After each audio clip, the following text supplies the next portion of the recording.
الحمد لله رب العالمين والعاقبة للمتقين الصلاة والسلام على من كان نبيا وآدم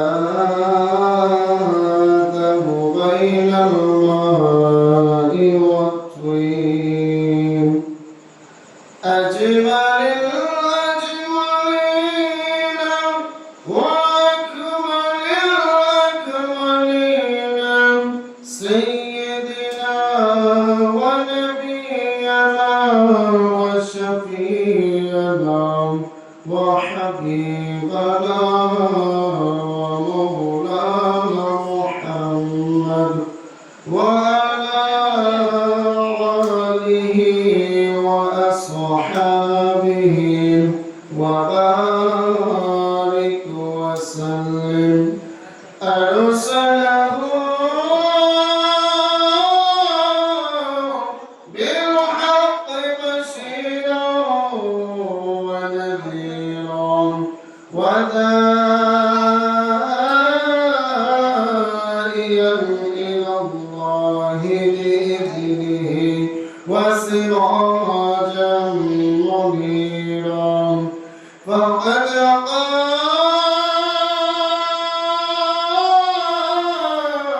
الله تعالى في كلامه المجيد وفي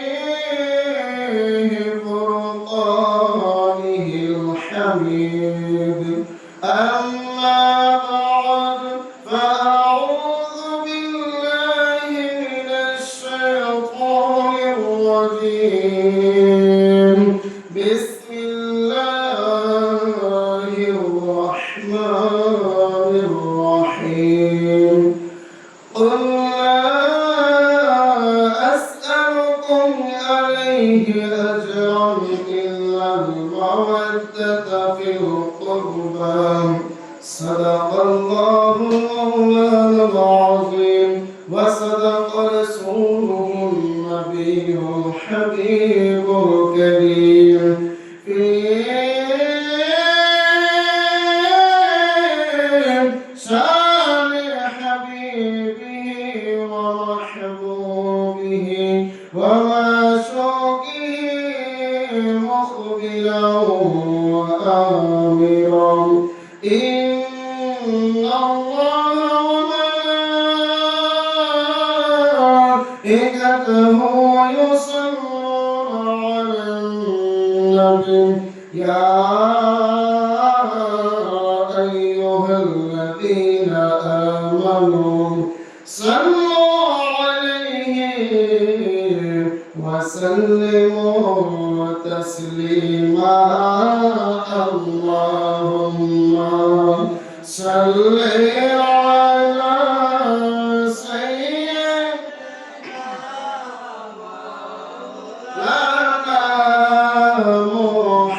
محمد وعلى آله سيدنا مولانا محمد اللهم صل سيدنا مولانا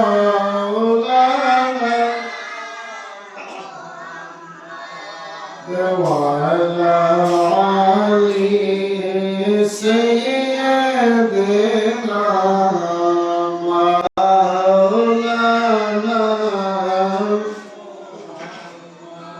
حسين شهيد جاهلتم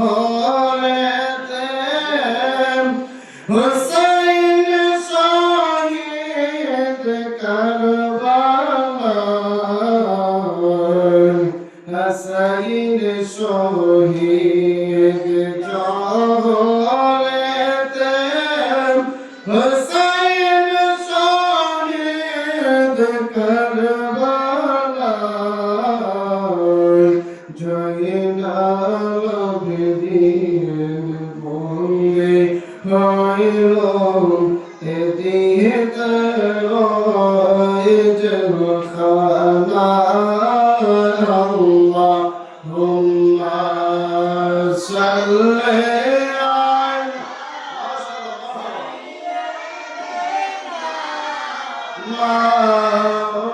مولانا محمد وعلى آله سيدنا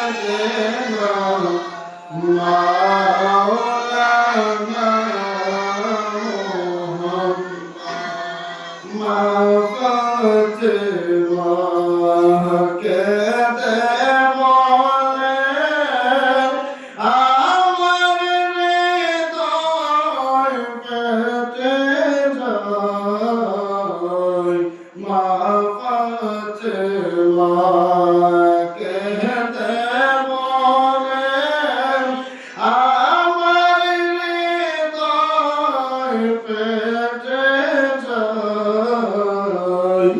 আজ বুঝি কারবালার আগুন লাগছে আমার কলে যায় আল্লাহুম্মা সাল্লি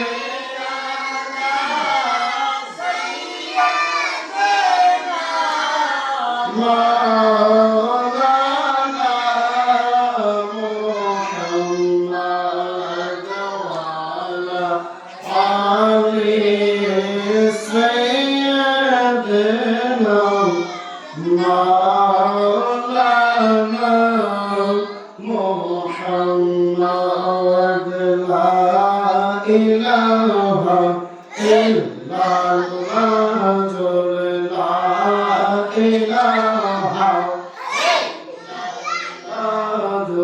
إله إلا الله لا إله لا إله إلا الله لا إله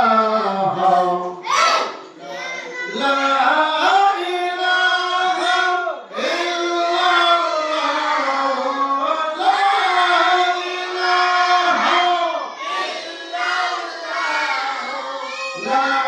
إله إلا الله لا إله إلا الله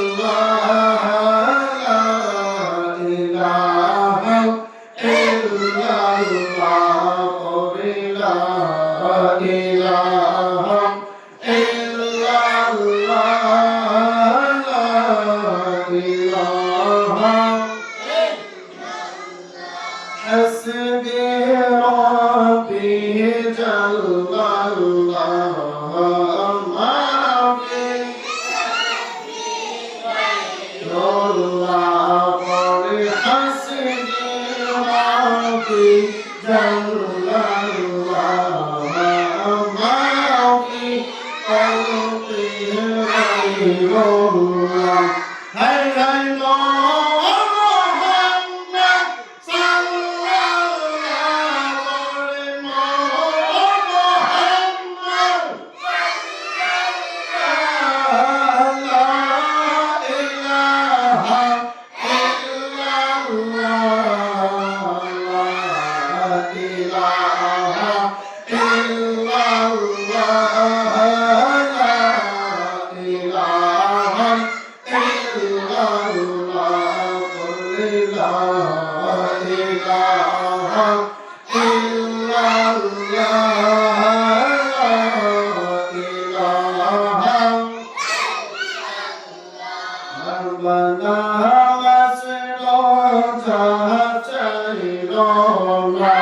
হাইরে মা বাবার খেদমত কইল না বলেন না মাসের যাহা চাইল না হাইরে মা বাবার খেদমত কইল না আমার নবের দরদ চাইল না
সম্মানিত প্রিয় হাজির, আজকের এই পবিত্র সভায় কারবালার মাহফিলের প্রধান মেহমানে আলম হযরত ওলি পীরে তরিকত রহনুমায়ে শরীয়ত সারা আঞ্জুমানে গণমদিনা দরবার শরীফ হুজুর কেবল ইতিমধ্যে আমাদের মাঝে এসে উপস্থিত হয়েছে।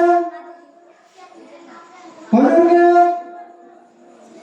আমরা সর্বমানের পক্ষ থেকে ও সোহেল মিয়া পরিবারের পক্ষ থেকে মারহাবা জানাচ্ছি। উনি শুভাগমন করেছেন। সম্মানিত প্রিয় ভাইরা, আপনারা যারা রাস্তাঘাটে মাঠে সমালোচনা করতেছেন, অযথ সমালোচনা না করে আজকে নুরানি ইমানি মাঠে চলে আসুন।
সম্মানিত হাজিরিন, আমি কোন ভূমিকায় গেলাম না।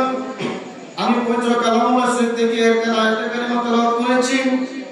সূরা শুরা আয়াত নাম্বার 33-এ, "কুল লা আসআলুকুম আলাইহি আজরান ইল্লা মাওয়াদ্দাতা ফিল কুরবা।"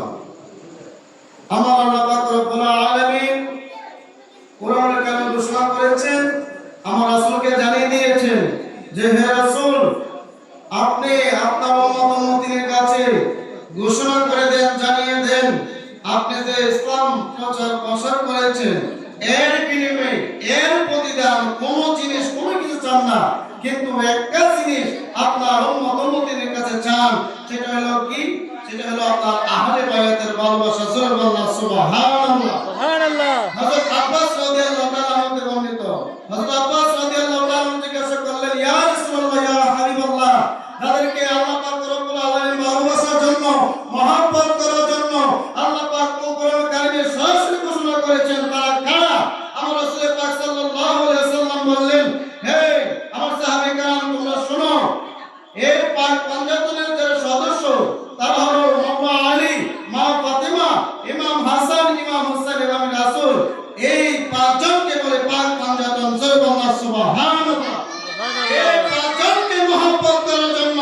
এই পাঁচজনকে ভালোবাসার জন্য আমার আল্লাহ পাক রব্বুল আলামিন কোরআন কারীমের মধ্যে ঘোষণা করে দিয়েছেন, জানিয়ে দিয়েছেন। কথা বলেন ঠিক কি না? এই পাঁচ পাঁচজনকে আমাদের মহব্বত করা দরকার আছে কি নাই? অবশ্যই মহব্বত করতে হবে। আল্লাহ পাক নিজে পাক পাঁচজনের প্রেমিক আছে, রাসূলও পাক পাঁচজনের প্রেমিক আছে। আমাদের গলি মদিনা মহান মসজিদ কেবলা সদা সর্বদাই এই পাক পাঁচজনের শিক্ষা আমাদেরকে দিয়েছেন। কথা বলেন ঠিক কি না? প্রত্যেকটা মাহফিলে ওয়াজের মধ্যে সর্বপ্রথম আমাদের যে ইমানের দৌলত, আমাদের যে মূল বিষয়, মূল ভিত্তি, সেটা হলো পাক পাঞ্জাবের মহব্বত রাখার জন্য, ভালোবাসার জন্য প্রত্যেকটা মাহফিলে মাহফিলে আমাদেরকে জানিয়ে দিয়েছে, ঘোষণা করে দিয়েছে। কথা বলেন ঠিক কি না? এই মহান মসজিদ কেবলার কারণে আজকে আমরা এই পাক পাঞ্জাবের পরিচয় পাইলাম, এই পাক পাঞ্জাবের সান্নিধ্য লাভ করতে পারলাম। এই পাক পাঞ্জাবকে মহব্বত করা আমাদের দরকার আছে কি নাই? বাবারা ভাইরা, মহান মসজিদ কেবলা যেই পথে যেই নির্দেশ দিয়েছে আমাদের এগুলো পালন করা দরকার আছে কি নাই? মহান মসজিদ কেবলা সদা সর্বদাই পাক পাঞ্জাবকে মহব্বত রাখার জন্য, পাক পাঞ্জাবকে ভালোবাসার জন্য আমাদেরকে সদা সর্বদাই তাগিদ দিয়েছেন। কথা বলেন ঠিক কি না? বাবারা ভাইরা, অনেক ওলামা কেরামগণ একের পর এক তাশরীফ এনেছেন। আমি আর দীর্ঘায়ু করতে চাই না। আমরা মালিক মাওলার পথে মতে যেন চলতে পারি, আল্লাহ পাক রব্বুল আলামিন যেন আমাদেরকে সেই তৌফিকটুকু দান করেন। সকলে বলেন আমিন। আমার সংক্ষিপ্ত বক্তব্য এখন শেষ করলাম। ওয়া আখিরু দাওয়ানা আলহামদুলিল্লাহি রাব্বিল আলামিন। আসসালামু আলাইকুম ওয়া রাহমাতুল্লাহি ওয়া বারাকাতুহু। মাশাআল্লাহ, মারহাবা। এতক্ষণ যিনি আমাদের মাঝে পাক পাঞ্জাতনের অতি চমৎকার আলোচনা করলেন, হযরত মাওলানা হাফেজ লিয়াকত কাদরী খাদেম আঞ্জুমানে গলমদিনা দরবার শরীফ হুজুর की महफिल